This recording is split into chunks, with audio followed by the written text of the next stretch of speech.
I was gonna demand his. I think I might get his oath. He's not a real judge. No, you don't. No, you don't. None of them are real judges in family court. No, hearing administrating officers. It's a contract. Did you sign some sort of a contract with the state, like called a safety plan? Yeah, but then I rescinded it. I wrote on it. I do not agree because they were using threat, duress, and coercion, right? So I wrote down that I do not agree, and then I rescinded the contract, and then I filed that the rescission. Yeah, you made a notice of rescission, right? Yeah. That's great. Now, where is that thing? Where did you file it? Oh, I filed it a long time ago. I have it. So since you filed it a long time ago, did you move on it? Did I move with it? On it. Did you say, okay, here's my notice, and did you follow it up with a second notice just in case they didn't get the first one? No. That's what you're supposed to do, just in case the mailman exploded somewhere and you got no proof that it was delivered to anybody. You always have to, nobody answered you yet, you're saying. Okay. Nobody answered it. So like I said, if you want to send me that rescission thing, that's lovely. You could send me one because I just wrote one for somebody about 2-3 weeks ago. So if you want to send me a notice of rescission, that's just lovely. And I'll take a look at it, and I'll probably just laugh and say, look, ma'am, all you got to do is this.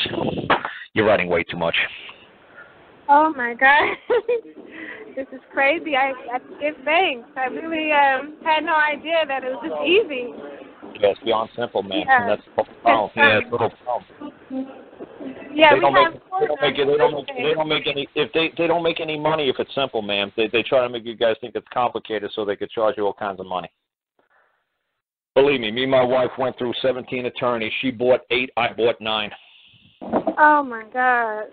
It cost us hundreds of thousands of dollars. That's why I said, you know what, I'm getting nowhere spending money till it's coming out, and this is ridiculous, and I'm going to learn my own. I'm going to figure this out. And I figured it out.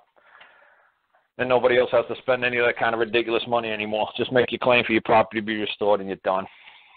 Yeah, it's ridiculous to sit here and have to write for your flesh and blood. That's just ridiculous. It's just, slavery.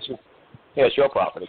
To have to write for your flesh and blood. It's just ridiculous. Right, but that's what happens is a lot of times these folks, it's called the Communist Manifesto, and it says that the state owns all the property. So that's what they're trying to do in this country. They're trying to say the state owns all the property.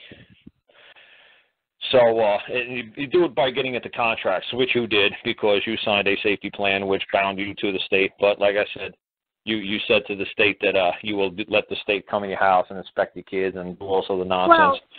They really had me thinking that it was because I was looking into a housing program. And that's why they had me thinking it was really for housing.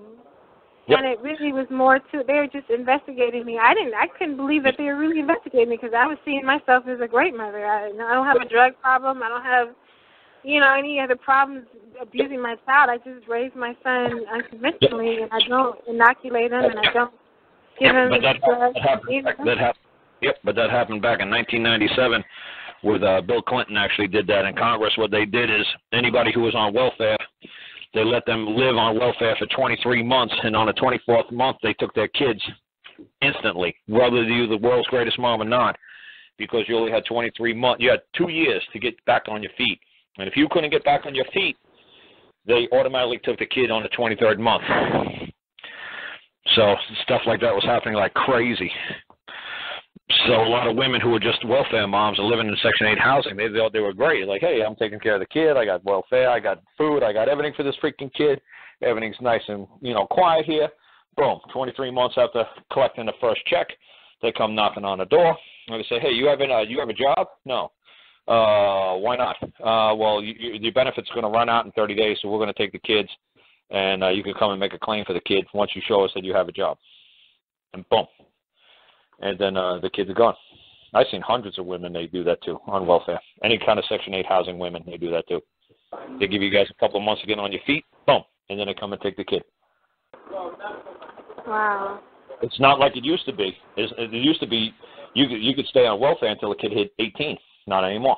You got 2 years. Well, you got 23 months to collect the check.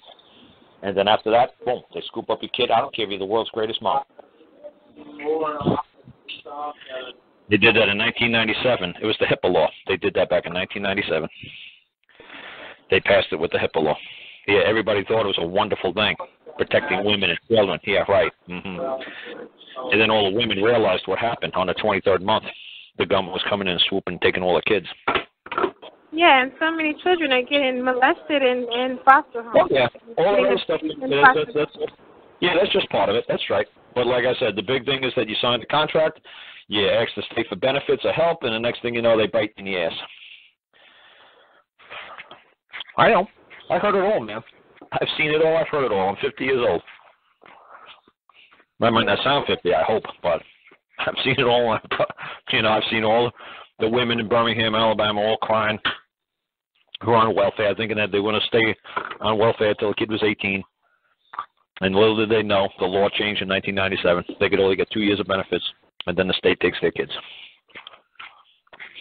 Whoa, that is big. And so this is in Alabama.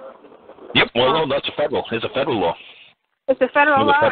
Yep. You got 2 years. Anytime you women have a baby, you got 23 months to get a house, to get a husband, to get something going on, because at the 23rd month, they're going to come knock on your Section 8 housing door, and they're going to take your kid. And then you got to jump through all the hoops to try to get your kid back. You got to have a good job. You have to have a car. You have to have a 2-bedroom apartment, one for you, one for the kid. Oh, it's ridiculous. And then once you get all that stuff, then you could reapply for welfare. And then you got another 23 months.